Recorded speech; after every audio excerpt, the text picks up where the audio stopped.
Did it go? Maybe not. Maybe it did. Hi. Welcome to the pep talk. So, this one is born out of a place of anger and rage. Good old female anger and rage. So, Amanda and I are actually, you're watching this in the future, clearly. And probably by the time you watch this, Amanda and I will have recorded an entire podcast on this issue that we discussed today as I'm recording. But it is about us discovering the calamity that is SkinnyTok.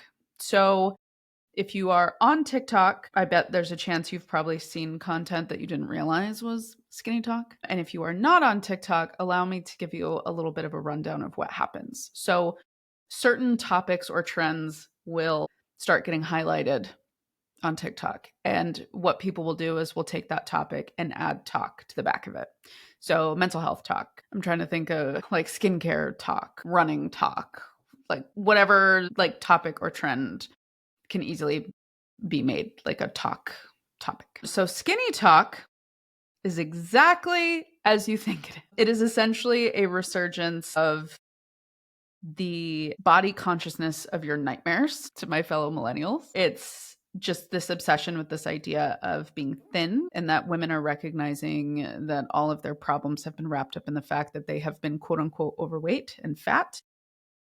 I'm not going to get into the specifics because Amanda and I are like locked and loaded, ready to go for a full episode. But I wanted to address it more here as just a reminder that body positivity, okay, has nothing to do with your size. Body positivity means that you are learning and taking time to hold space for the fact that the human form is flawed.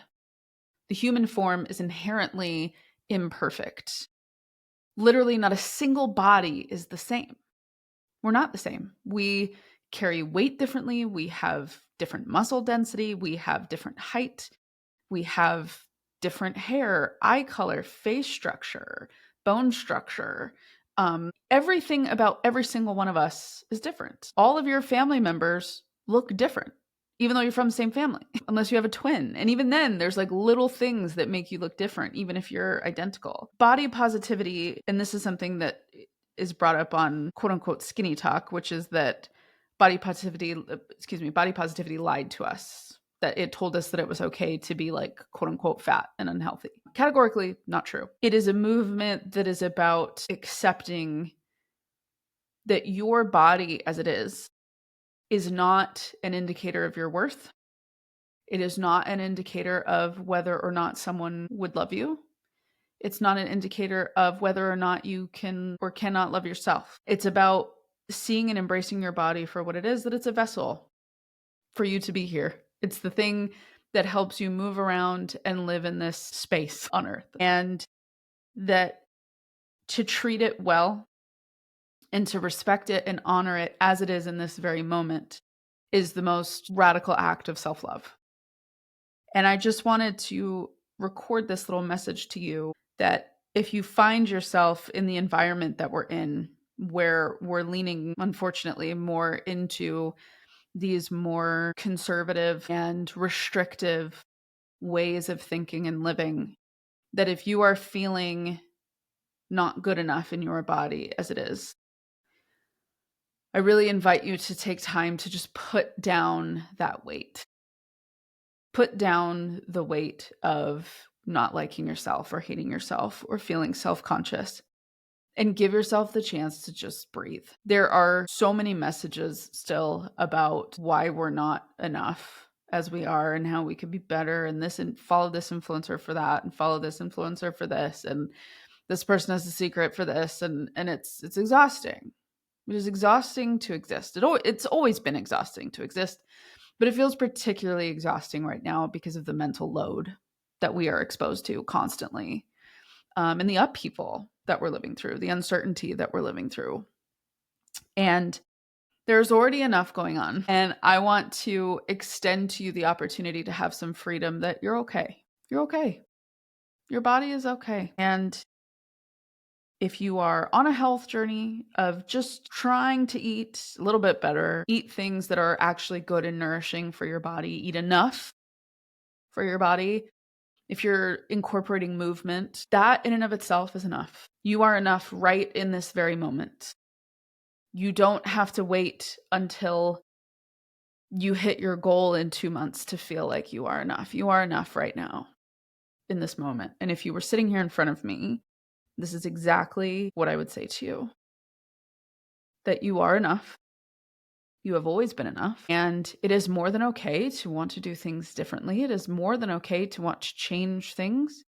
It is more than okay to alter habits. What I want you to practice doing is doing that from a place of nurturing yourself rather than wanting to change yourself. And I think sometimes when we shift that focus away from changing and into nurturing, the goals that we're after change. I know for me, I have been on a very steady workout journey for the last 2-3 years. Working out has become a huge outlet for me in terms of stress management, helping me better hold space for my clients. I do it in the morning, first thing after I wake up, and it really helps me to feel centered during the day.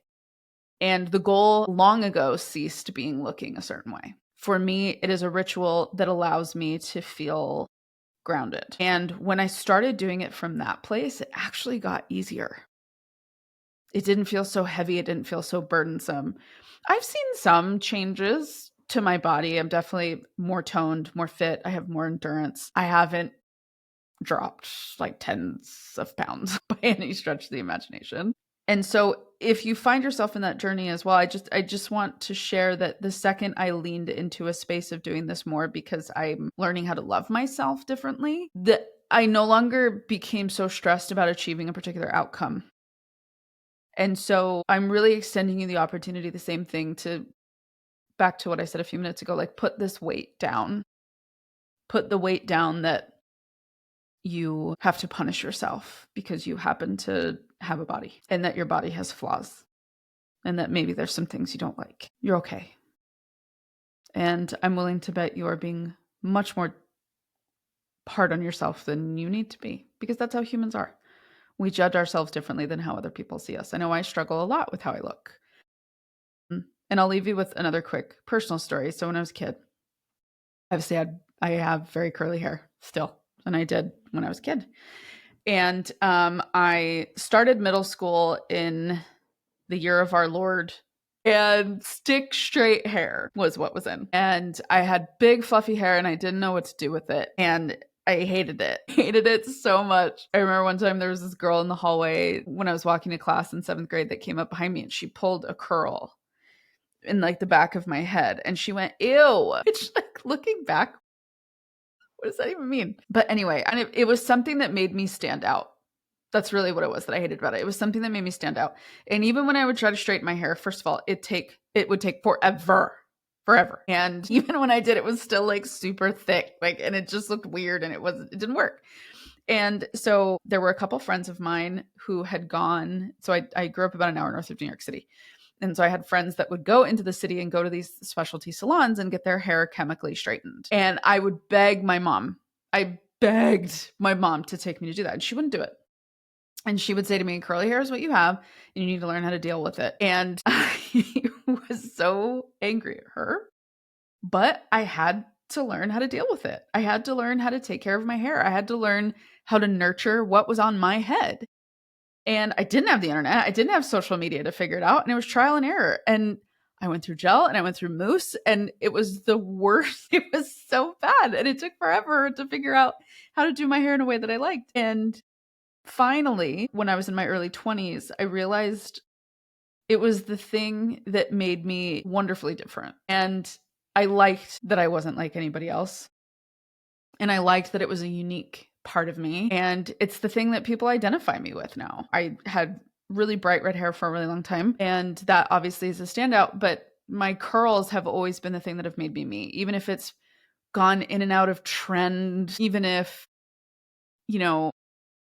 it wasn't necessarily like the hottest hairstyle, or I mean, really, like there's only one way I can cut my hair. Like I don't get to do like cute, fun cuts. I mean, this is about it, or I start looking like a clown. But all of that to say, we're so unnecessarily hard on ourselves simply because we exist. And learning how to take time to cultivate a healthy relationship with our body and the parts of ourselves that maybe feel prickly to love can be really rewarding in the end. And it allows you to have like a deeper rooted sense of confidence and love within yourself. And you move differently when you feel that way. You make decisions differently when you feel that way about yourself. And so I'm really proud that I took the time to know how to take care of my hair and style it and make it work for me. And I'm better for it. And so I know this is a bit of a ramble, but I just felt really passionate about this today and figured there was one of you that probably could have used this too.